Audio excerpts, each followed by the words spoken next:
Repentance may soon. Kay Jesus forgave our sin, no? Through repentance.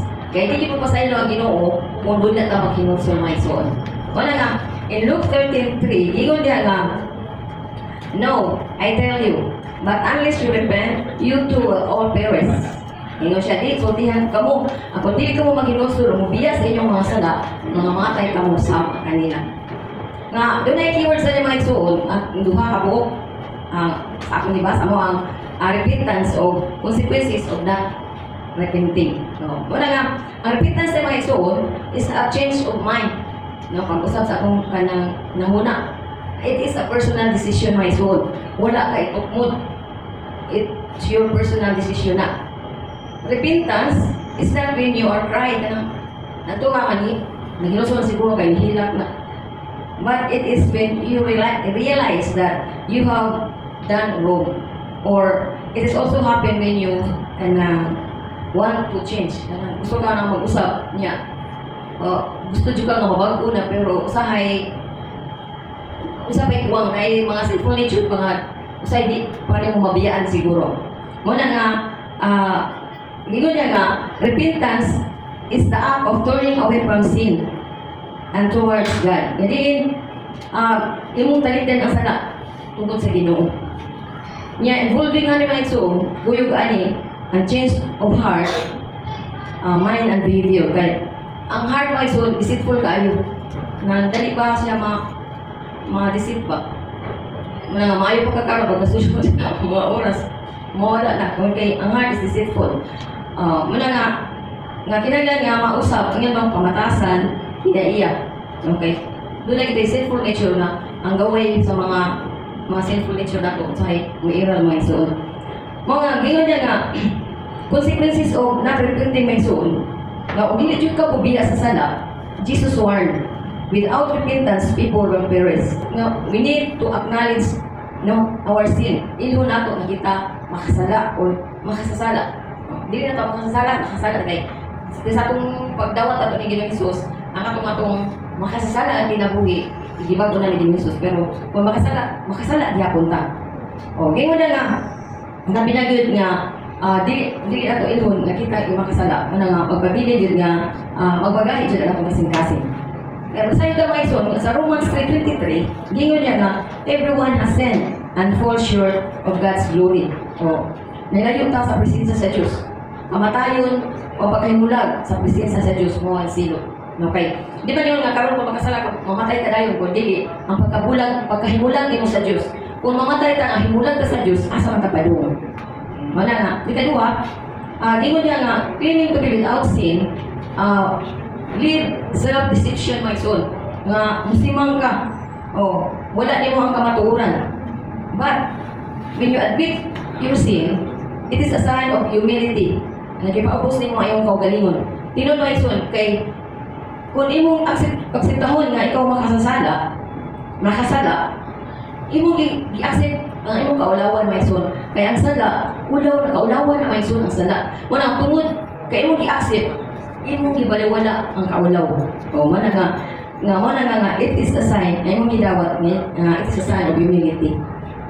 Recognizing our sinfulness promote humility and dependence of God's grace. Mana nga masaligon ka diya sa grasya sa Diyos. O mo rin nga mga isuon to deeper relationship with God.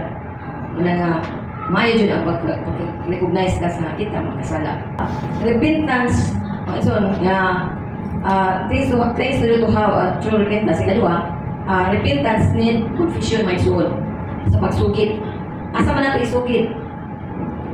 Ato sa pati. Dili ata sa Ginoo my soul. And 1 John 1:9 mga my soul, ingon nga, if we confess our sin, He is faithful and just and will forgive our sin and purify us from unrighteousness. Confession my soul or confessing our sin is essential for forgiveness and purification my soul. Importante kay kumpisa ta aron at isugid dito sa Ginoo aron ta mapasaylo o mahinloan ta sa atong mga makalapasan. Ang kinahanglan gid ay isugid nato sa Ginoo kanang pag abot nato sa kagabihon, mga ato isa nato problema nga atong isugid sa Ginoo aron maligpingon ta. Ang ganito ka may soul, kay God is faithful and just. No? katurungan ng ganyan mga desisyon. And He will forgive us when we confess. Iya ditang pasayloon. Muna ko labi na kasing-kasing nga itong pangayon. Muna may suon nga, atong makita nga, kung makasalat ka, kasalat mo sa kanya ang pamatas kalibutan. May mong naidag-dag ka sa imuhang kasing-kasing, na yung mga itong na. Muna nga, kinahanglan dito confession.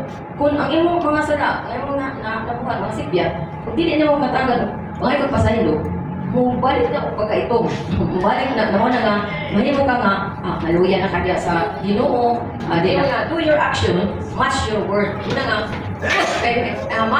may tamo, sulti na tamo tambang, pero wala rin hindi makita sa ato ang kinabuhi mga isuon. Wala nga, do your action, match your word. Ang Ginoo, wala din nagtanaw, sa naaksin na to or nabuhat, ayan itanaw kung sa ang sulod sa akong kasing-kasing. Ikatulog at kaupat, apit na mga lison. Repentance, result ni nga doon ay transformation. Kung mag-repent ka, na ay kabaguan. 1 John 1:6-7, ingon niya nga, if we claim to have fellowship with Him and yet walk in the darkness, we lie and do not live out the truth. But if we walk in the light as He is in the light, we have fellowship with one another, and the blood of Jesus, His Son, purified us from all sin. Managin ko na nga, ang transformation mga isuon, ang pagbago mga isuon, does not happen overnight. Ang pagbago sa kinabuhi, dili ni pagkagabi, pagkaugma, nabago na ka. Dili ni sili nga muhang dayon, but they a process mga isuon. We need somebody to guide and to teach us in a new way of life. Una, benefits of repentance mga isuon, benefits kung ikaw mahinusun. Una, forgiveness, may kapasayluhan. Ikaduha, restoration of new life. Ingon niya nga, repentance lead to forgiveness and reconciliation with God. Ang pasaylo akong sana, upapasigulit na diha sa Ginoo mga isuon. Mga na siya ang benefits. Ikaduha, repentance can lead to restoration. Ma-restore ang iyong relationship diya sa Ginoo kay nasaylo na sa Diyos nga kita sa una, himulan ka sa Diyos. Kapatay ta diya sa sana.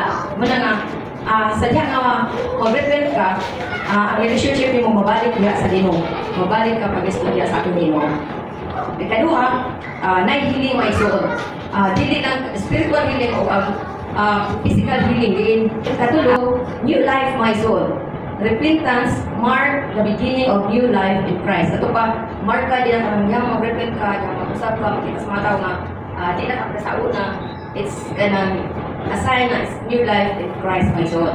Muna na, characterize ka ang imong growth, tubo ang imong faith, ang mga faith na ibuhat, iso na ng buhat kung faith, way buhat, niya doon ay transformation, labi na yun ang obedience my soul, wag yun yung ang mga gesture my soul, pagka masiluktan ng obedience niya sa Ginoo.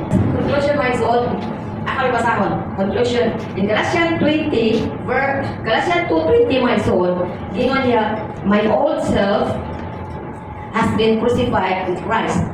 It is no longer I who live, but Christ lives in me. So, I live in this earthly body by trusting in the Son of God, who loves me and give Himself for me.